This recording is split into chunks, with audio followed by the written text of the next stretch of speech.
May 5, 1945. The war in Europe is basically over. Hitler is dead. Berlin has fallen. And yet, in a small castle in the Austrian Alps, American soldiers are about to fight side by side with German soldiers, against other Germans. Not a movie, not a what if. This actually happened. It's the only battle in World War II where US and German troops fought as allies to save a group of French prisoners from the SS. This is the Battle of Castle Itter. To understand this battle, you need to understand the castle first. Schloss Itter sits in the Tyrol region of Austria. By 1943, the Nazis had turned it into something unusual. Not a concentration camp, not a POW camp, but a VIP prison. Inside were some of France's most important political and military figures. Men the Nazis kept alive as bargaining chips or trophies. Locked inside these walls, two former French prime ministers, Édouard Daladier and Paul Reynaud, a former commander-in-chief of the French army, General Maxime Weygand, and, almost unbelievably, a former tennis champion turned French resistance figure, Jean Barotra. These men had spent years as prisoners of extraordinary status, well kept but utterly at the mercy of the Reich. Then, in the first days of May 1945, everything fell apart. Nazi Germany was collapsing in real time. The SS guards at the castle simply left. The prisoners were suddenly free, but freedom in the middle of a war zone was its own kind of danger. Deep in enemy territory, with fanatical SS troops still roaming the countryside. They had no weapons, no army, just a castle and a countdown clock. Because word was already spreading that an SS force was coming back to make sure these prisoners never made it out alive. Here's where the story turned strange. A German Wehrmacht major named Joseph Sepp Gangl had already defected, secretly working with the Austrian resistance. When he learned the SS was moving on the castle, he didn't run. He went looking for help. And he found it in the form of a small US Army unit, led by Captain John C. Jack Lee.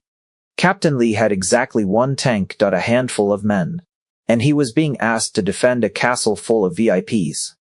Against an entire approaching SS battalion. He said yes. What happened next is the part that sounds made up. Major Gangl's Wehrmacht soldiers, men who, weeks earlier, were the enemy, joined Lee's Americans. They didn't have time to worry about old uniforms. Everyone in that castle was about to be on the same side of history, whether they liked it or not. And then, one of the prisoners stepped up too. Jean Barotra, the former tennis star, volunteered to do something insane. Sprint across open, exposed ground under potential gunfire, to reach a nearby town and call in reinforcements. He made it. By the time the SS attacked, the defenders of Castle Itter were the strangest coalition of the entire war. American GIs, defected German soldiers, and French statesmen, who'd picked up rifles for the first time in years. The SS didn't send a patrol, they sent a battalion. Well over 100 fanatical troops, artillery, and the will to make an example out of everyone inside those walls. The defenders had maybe a dozen fighting men, one captured German tank repurposed against its old owners, and a stone castle that hadn't been built to withstand modern artillery. The fighting stretched through most of the day. Shells hit the walls, the lone tank was eventually knocked out, ammunition ran low. At one point, even the French prisoners picked up weapons and manned positions. Former prime ministers among them, because there simply weren't enough soldiers to go around.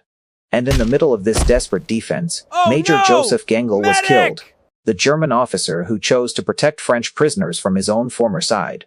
Killed by sniper fire while trying to shield one of the French VIPs. He didn't die fighting for the Reich. He died fighting against it.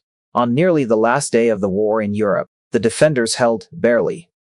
Reinforcements, an American armored column, finally broke through and scattered the remaining SS forces, ending the siege. Historians often call Castle Itter the strangest battle of World War II. And it's easy to see why.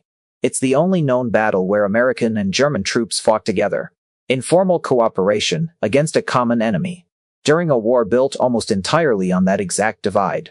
It's a battle where a tennis champion became a messenger under fire, where two French prime ministers picked up rifles, where a German major gave his life not for his country, but against what his country had become. By the time it ended, the war in Europe had only 3 days left, which makes Castle Itter feel less like a footnote, and more like a final, strange proof that even in the last hours of history's worst war, some people chose to fight for something bigger than the uniform they were wearing.